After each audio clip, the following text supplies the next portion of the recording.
Hey everybody, it's Edith. I hope everybody's doing well. I wanted to go ahead and get this post in. This is update 2 for week 4 of case study 2. And so the reason that I want to do that is I'll be heading out of town early tomorrow morning, and so I want to go ahead and get this posted so that I don't have to do it when I get to the hotel room. Where am I with regards to the project? Actually, I'm excited to say that I think I have finally solidified my research project, and pretty much all I'm lacking at this point in my juncture is the review of the literature and kind of add some information as to how this kind of melds together. So I'm going to go ahead and open up my little document here. So what I'm doing is I am combining what is called visual phenomenology with the new materialist approach for visual rhetorics. I guess because I come from a counselor educational psychology background, visual phenomenology made a lot more sense to me than the new materialist approach for visual rhetorics. I had kind of some difficulty understanding that approach. Of course, I am using it, but I would also like to use it in conjunction with the visual phenomenology. Visual phenomenology states that it's where the participants describe a lived experience of a phenomenon. So I'm going to use I've already used the semi-structured interviews and narrative analysis to do that. And I already have my findings. From my findings, 6 themes emerged, and from those 6 themes, I was able to form 2 groups, logic and emotion. And so my rationale for this particular study is that basically with all of the recent turmoil that is going on right now regarding immigration and asylum and separating children from families and things like that, there are 2 sides to every coin, and I understand that, and I certainly respect that. Now, what I am finding in looking at things like social media and looking at newspaper articles and looking at watching the news at night and things like that, what I'm finding is that, like I said, there are two sides to the debate, and one side of the debate is saying, well, people on the other side who are advocating for the children are doing so simply because it's an emotional reaction, and they're basing everything on emotion and nothing on logic. And so my study is going to, like I have here, the small scale qualitative study is designed to reveal whether emotions or logic trump the drive for child advocacy. Now, of course, I only have 5 participants in my study. The sample is extremely small. It's a pebble in the in the water, but I'm hoping that that pebble will cause a ripple effect, and I'm in hopes that that we can find a solution to all of this. And so I have my rationale for the study. I need to add a little bit more to it. My literature review, as you can tell, I need to do like Winnie the Pooh and think.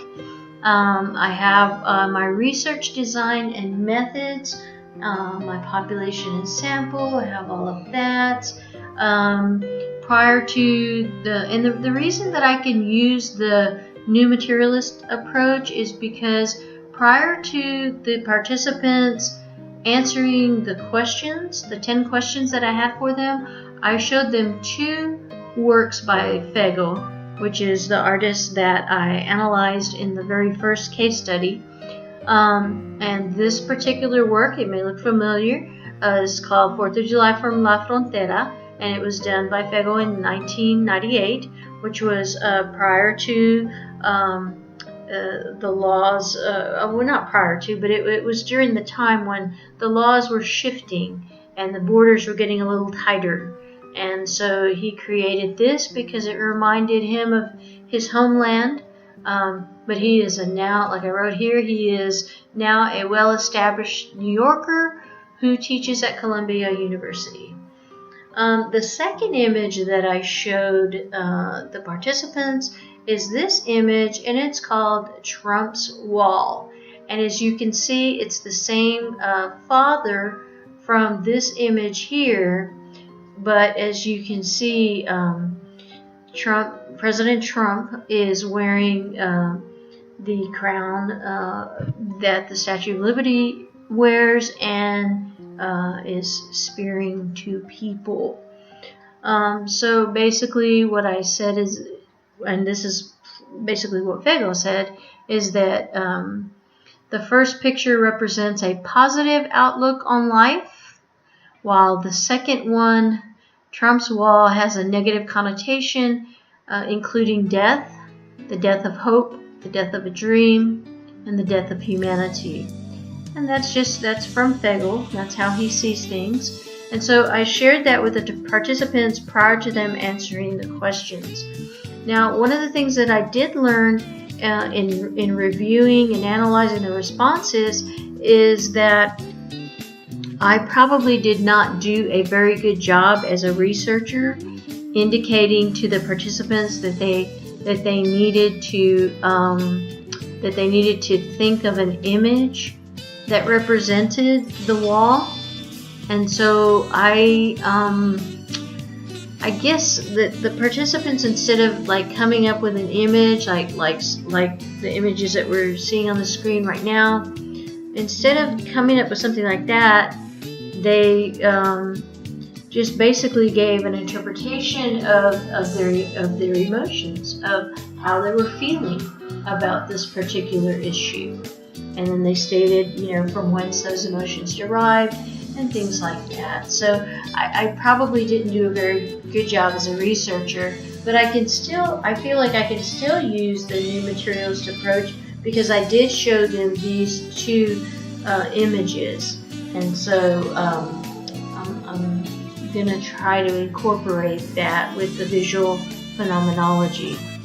Now, let's see. So we have the questions here, and then I explained the data analysis process. I still need to add to this a little bit more, and I need to take this part out because I didn't end up using this particular coding system. I used a different coding system that made a lot more sense. Here I talk about the Code of Ethics of Human Subjects in Data Management. Here are the data results. Here are all the responses from all the participants. And moving right along. Sorry, I hope that didn't make you dizzy.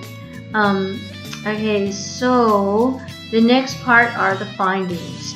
Now, before I get to the findings, let me go ahead and show you what I've done with the data.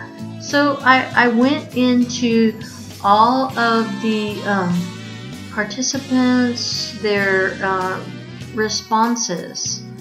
Okay, here are the interview responses, and I opened all of them up, and I just looked at the terms, and I saw which terms were being used most frequently, and so I just went ahead and used the find. I think I showed you this in the last video, and so I did that, and from that I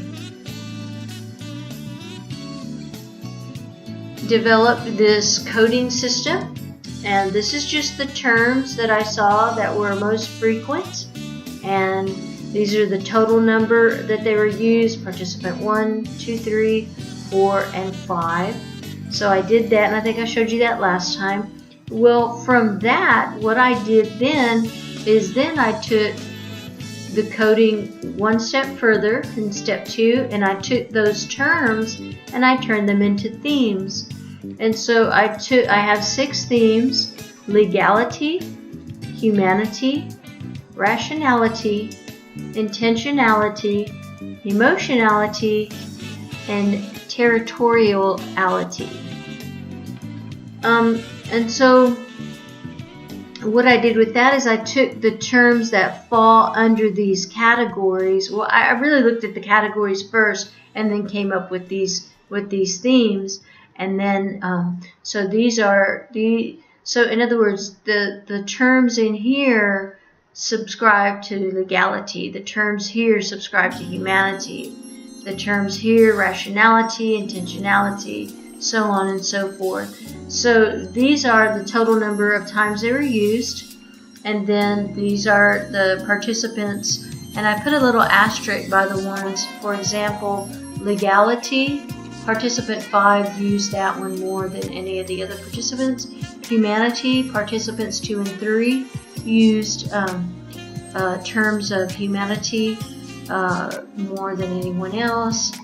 Rationality, that was participant 1. Intentionality, participant 2 and 3. So as you can see, that's what I did. So I went from the terms, then step 2 was terms to themes. Now in step 3, I took those themes and put the themes into groups. So I took legality, territoriality, rationality, and I said those 3 big themes stem from logic. If you look here, like legal, political, laws, asylum, government, all of that those are logically based terms. Rationality, and then the next section are the emotional terms: humanity, intentionality. Intentionality is the rationale behind why people cross the border. Why do they come here? For a better life, for education, school. I put those separate because we have a lot of educators. I interviewed a lot of the majority of my participants were educators. And so the last one is emotionality. So I took the terms that deal with emotions and I put them here. So step 3 was taking the themes and turning them into groups. And then my step 4 is twofold. I took the groups, and again, like I said, I took them and did the these 3 fit with emotion, and so here are the numbers. So emotional terms were used 258 times. Participants 2 and 3 used the majority of emotional terms at 114. And then the second part to step 4 is groups to logic, and logical terms were used 344 times, with participant 1 using them most frequently at 140 times. And so that's where I'm at right now. Like I said, I took the terms only, terms to themes, themes to groups, and then groups to emotions. Okay, and so that's what I did there. I've also I've also developed my appendices. Let's see here. So within the coding, I know that we have to have the appendix section, and so I've developed all of my appendices and put them in here. I've included coding terms only, the actual interview questions. I included emails sent to the participants. I included the interview responses. I included the permission to use their interview responses. And then here are the coding ones. I did, in school we call it sterilizing documents. I did sterilize the documents by taking the names, scratching out the names to make sure to protect the anonymity of the individuals, of the participants. Let's see, what else have I done? I've got the strengths and weaknesses of the study and further recommendation, the references, and then I have my titles for my appendices, and I'll be inserting those in here as well. So moving right along, about the only thing that I really need to do right now is really hone in on that literature review and get that solidified, and then once I do that and insert those appendices and then kind of clean up things a little bit, clean up some areas that might need some tending to, then I should be good to go.